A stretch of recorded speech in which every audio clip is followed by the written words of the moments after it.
I'm Gerald Kell. Uninvited sheep. If I could only fall asleep, I'd dodge those uninvited sheep who gather round my swimming pool and laugh at how the man's a fool and drink my milk and eat my cake and laugh at how I'm still awake. They want my money, that's the thing. They want to doll their coats in a bling. Insomniacs pay through the nose and cheaper canny, I suppose. But if I only fell asleep, I might outwit those mobster sheep. Quickfire, busker and girl. He is playing on the high street and she alone is listening. It isn't that exceptional except to her. I suppose he is 20 and she is similar. It is the first step towards something perhaps I do not know, except that it is not so warm to be standing there, the only listener to someone's love song, oblivious to the world, passing by. In Bentley Cemetery they lie, and never see the rain pass by. But I am coatless on a bus, he'll catch his death, and then like us, regret he was a careless fella who never brought a stout umbrella for today. What good is money against hatred? Love is always more expensive than the coins in your pocket. Little ones. And while we're on sheep, you like sheep, don't you? Anyone like sheep? Two sheep talking. Round here, there's only small hedgerows. You can't even get a loaf of bread. I don't want a loaf of bread, the other sheep replied, and returned to munching on grass. True story. You can build a bridge. It's my last one. You can build a bridge out of concrete, you can span a river or sea or ocean. You can build a bridge out of wood. You can span a hill or forest or mountain. You can build a bridge out of paper. You can span a meeting or novel or poem. You can build a bridge out of plastic. You can span a rubbish dump or a continent. You can build a bridge out of pollution. You can send it up and across and all over the world. Or you can build a bridge of hope. Take all the ideas and dreams and inspirations, take it from the young and the old, the dispossessed and the wealthy. Take it from the bankers and the workers and the politicians, and with that bridge of hope, you can span more than concrete and wood and paper and plastic, and you can span the mind of the world, and that bridge can be a bridge to the future, cleaner, wiser and green. Thank you very much. Daniel. And this is about growing up in Walsall. I remember when all this was chimneys, a town built on leather and steel. Its heavy metal swagger stood tall around me. This was the place I grew up in. I remember peering through car windows, passing the stainless steel tubes on Green Lane and the coal black ground leading to the power station. I remember seeing the sidings and the trains pulling coal trucks that went on and on and on and on, food for the hungry beast in our midst, devouring its inky feast. I remember when all this was concrete and brick, from the ABC to the Overstrand, the brutalist shopping centres and rain-washed streets. I remember the dizzying array of factories, rolling mills, sheet pressing plants, stamping mills and smelting factories, forever running day and night, its shift-clocking workers turning the prayer wheels of the arcane temples, dedicated to the gods of industry. And the ever-present roar of the M6. M6, Spine Road, mighty motorway speeding bright boxy cars full of fast food families and profit-driven businessmen past our little town. Unaware of its heritage and history, built on tack, chain, saddles and coal. Thank you.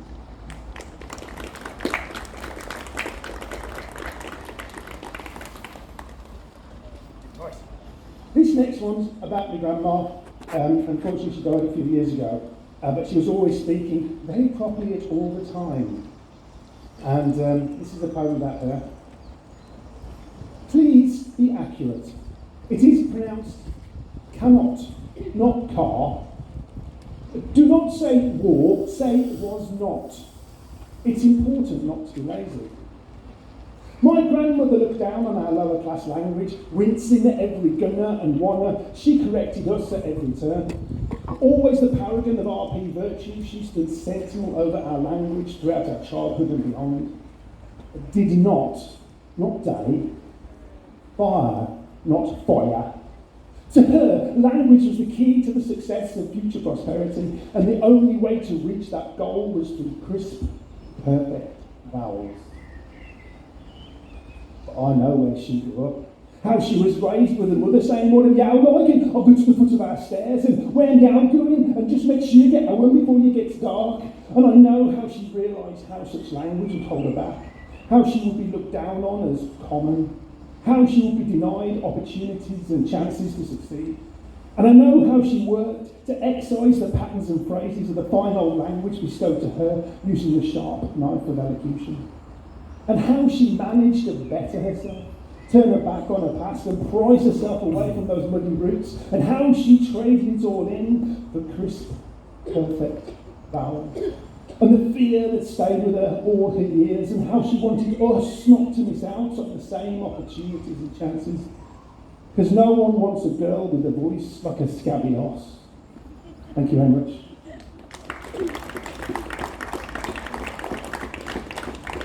And this last one is from my wife, for loving me despite. I don't know what you're feeling. I don't know what you're thinking. I'm not psychic. I don't have to be. I don't think exactly like you. I don't do all the things that you do and like the things you do. I'm not your twin. I don't have to be. I annoy you, I irritate you, I make mistakes, I forget things. I'm not perfect. But I don't have to be. I know that you love me, and I know that I love you, and I share my life with you. I died for you. It doesn't always show. It doesn't have to. Thank you very much. My name's Dan Owen. The lyrics The first poem is called Growing Pains. Do you remember when you were younger, and your body used to ache, and your parents would say, "That's growing pains, our kid. You have them as you grow big and tall." So here I am, big and tall, yet the pains still linger on. You see, no one told me that beyond these pains, that they went beyond the physical, that after the growth in my arms and my legs, the size of my heart and my mind would still need to grow and evolve. That when I fell in love, my heart would feel full enough to burst, or my face would ache from smiling too much, or when he was around, or when I became a mum, and held my children in my arms for the first time. The love would overwhelm my senses with joy, but then that protective instinct would kick in, and my mind would ache with worry and pain. Are they safe? Are they happy? Oh, growing pains. But growth is eternal, I've learned, and often so painful. The aches of our heart as they face emotion after emotion, joy and laughter, fear and loss, togetherness and wholeness, it comes at a cost. So when you feel that familiar ache and you know growth again is part of the plan, remember we live to learn, to evolve and grow, to become the people we were not yesterday and those we won't be tomorrow. So while growing can be painful, remember there is purpose in the pain. You are becoming who you were meant to be. Grow, evolve and become the best you, the greatest you can ever be.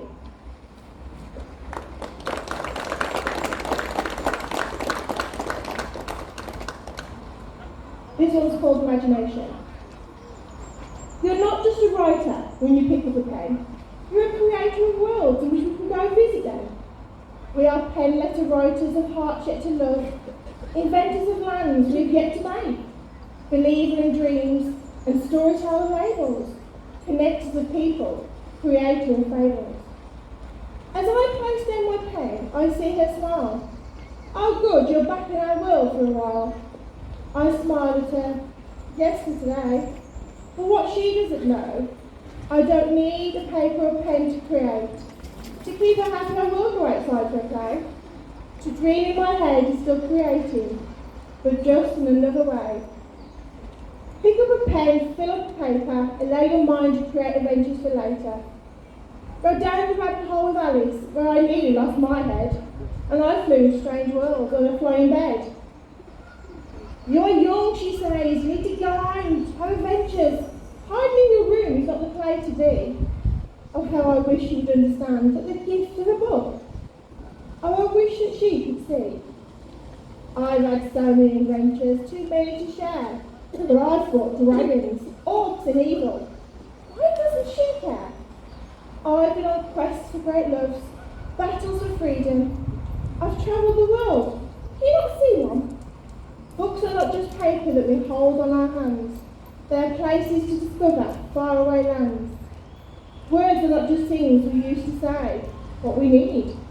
They're dreams yet to live, people to be loved, and adventures to grow for sea. Stop writing and listen to me, I heard her say. I know you're not paying attention when I see that pen moving across the page. I don't understand you. I mean, what do you have to write about, anyway? How do I explain the way the words make me feel? That my feelings translate in the movement of the pen? That to understand my mind, I need to see it in cursive form?